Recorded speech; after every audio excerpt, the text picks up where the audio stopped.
হাসতে আল্লাহর কাছে ভীষণ সন্তুষ্টি নিয়ে পৌঁছতে চাই যে আমি একটা ন্যূনতম ওই জীবনটা লিড করতে পারলাম, যে আমি একটা ইনসাফের হাসি নিয়ে আমি আমার আল্লাহর কাছে পৌঁছতে চাই। হায়াত মৌতের মালিক আল্লাহ, ন্যূনতম সিকিউরিটি নিয়ে চলাও হলো সুন্নাহ।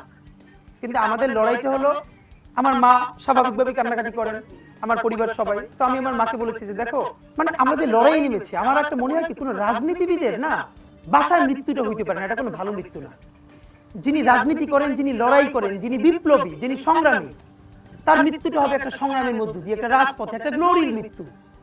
আমি তো ভীষণভাবে প্রত্যাশা করি, আমি ছোটবেলা থেকে এই স্বপ্নটা দেখি, অনেক জায়গায় বলেছি যে একটা তুমুল মিছিল হচ্ছে অন্যায়ের বিরুদ্ধে, সেই মিছিলের সামনে আমি আছি, কোনো একটা বুলেট এসে আমার বুকটা হয়তো বিদ্ধ করে দিয়েছে, এবং সেই মিছিলে আমি হাসতে হাসতে আমি শহীদ হয়ে গেছি।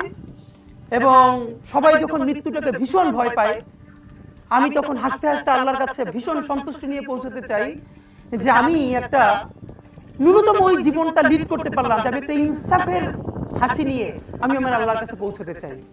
সুতরাং আগামী 50 বছর বাঁচলাম, কোনো ইম্প্যাক্ট তৈরি হলো না আমার দিয়ে, দেশের জন্য, রাষ্ট্রের জন্য, উম্মার জন্য, জাতির জন্য। কিন্তু আমি ধরেন 5 বছর বাঁচলাম, সেটার মধ্য দিয়ে যদি আগামী 50 বছরের ইম্প্যাক্ট তৈরি হয়, তাহলে অনেকদিন বেঁচে থাকায় কি সাফল্যের বলেন? শহীদ প্রেসিডেন্ট জিয়াউর রহমান কয়টা দিন বেঁচেছেন, কিন্তু ভাবেন আজকে পর্যন্ত উনি আমার অনুপ্রেরণা। হাঁটতে হাঁটতে আমার পা ফুলে যায়, আমি আমার টিম সেদিনকে ব্যাগের মধ্যে জুতো নিয়ে তারপরে একটা শপিং মলে ঘুরছিলাম, মানে পা ফুলে গেছে, পা জুতোয় ঢুকাতে পারছিলাম না। তো জিয়াউর রহমানের একটা ওনার গল্প মনে পড়ছিল, যিনি মাইলকে মাইল যখন হাঁটতেন, ওনার সাথে স্টাফদের পা ফুলে যেত, কিন্তু ওনার তো আর্মি ট্রেনিং আছে। তখন তাকে বলতো যে স্যার আপনার তো আর্মি ট্রেনিং, আমরা তো আর পারি না। এই জন্য ওনাকে মানুষ রাখাল রাজা বলতো। তা আমরাও সারা বাংলাদেশের 56,000 বর্গ মাইলে হাঁটতে চাই, আমরা ইনসাফের চাষাবাদ করতে চাই, একটা স্বাধীন সার্বভৌমত্বের সততার বাংলাদেশ তৈরি করতে চাই।